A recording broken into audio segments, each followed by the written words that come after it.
नमस्कार दोस्तों। आज की ये खबर हर उस निवेशक के लिए बेहद जरूरी है जो म्यूचुअल फंड में एसआईपी के जरिए पैसा लगा रहा है या लगाने की सोच रहा है।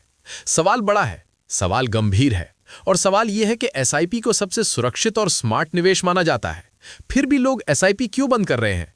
क्या एसआईपी वाकई में फेल हो रही है या निवेशकों से कहीं बड़ी गलती हो रही है? आज हम आपको बताएंगे एसआईपी बंद होने की वो 4 बड़ी वजहें जो चुपचाप लाखों निवेशकों को इस सिस्टम से बाहर कर रही हैं। म्यूचुअल फंड में आज ज्यादातर निवेश एसआईपी के जरिए ही किया जाता है। वजह साफ है, एक मुश्त पैसा लगाने की मजबूरी नहीं, हर महीने थोड़ी थोड़ी रकम और लंबी अवधि में बड़ा फंड। यही वजह है कि एसआईपी को आम निवेशक का सबसे मजबूत हथियार माना जाता है। लेकिन हैरानी की बात यह है कि जितनी तेजी से लोग एसआईपी शुरू कर रहे हैं, लगभग उतनी ही तेजी से उसे बंद भी कर रहे हैं। सबसे पहली और सबसे बड़ी वजह है जल्दी अमीर बनने की उम्मीद।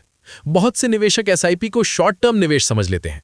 उन्हें लगता है कि 6 महीने या 1 साल में अगर मोटा रिटर्न नहीं मिला तो एसआईपी बेकार है। यही सबसे बड़ी सोच की गलती है। एसआईपी का असली जादू समय के साथ दिखता है। कंपाउंडिंग रातों रात काम नहीं करती।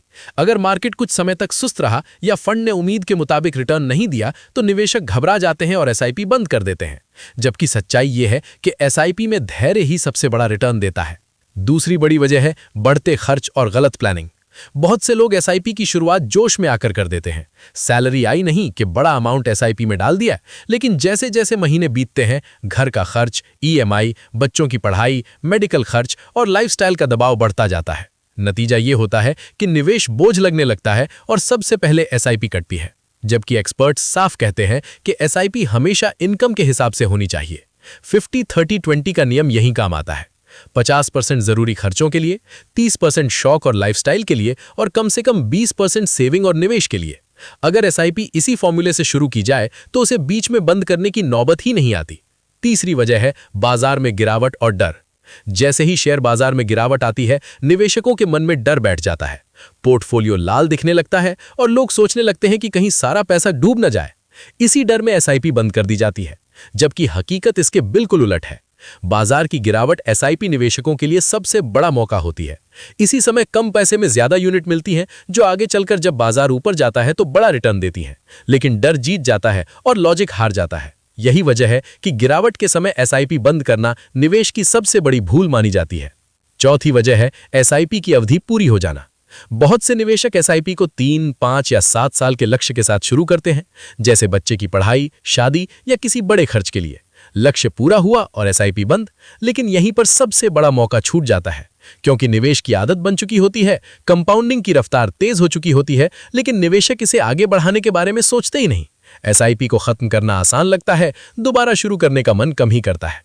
तो कुल मिलाकर एसआईपी बंद होने की वजह एसआईपी नहीं है, बल्कि निवेशकों की सोच, डर और अधूरी प्लानिंग है। एसआईपी कोई जादुई स्कीम नहीं, लेकिन अगर सही समय, सही अमाउंट और सही धैर्य के साथ की जाए तो ये आम इंसान को भी बड़ा फंड बनाकर दे सकती है। अगर आप भी एसआईपी कर रहे हैं तो खुद से एक सवाल जरूर पूछिए, क्या आप जल्दी रिटर्न के पीछे भाग रहे हैं? क्या आपकी एसआईपी आपकी इनकम के हिसाब से है? क्या बाजार की गिरावट आपको डरा रही है? और क्या लक्ष्य पूरा होने के बाद भी आप निवेश जारी रखने के बारे में सोच रहे हैं? अगर आपको ऐसी ही काम की, सटीक और जमीन से जुड़ी निवेश की खबरें चाहिए तो चैनल को अभी सब्सक्राइब कीजिए, वीडियो को लाइक कीजिए, अपने दोस्तों और परिवार के साथ शेयर कीजिए ताकि वो भी एसआईपी से जुड़ी इन बड़ी सच्चाइयों को समझ सके। शेयर बाजार और म्यूचुअल फंड की हर बड़ी खबर के लिए हमारे साथ जुड़े रहिए।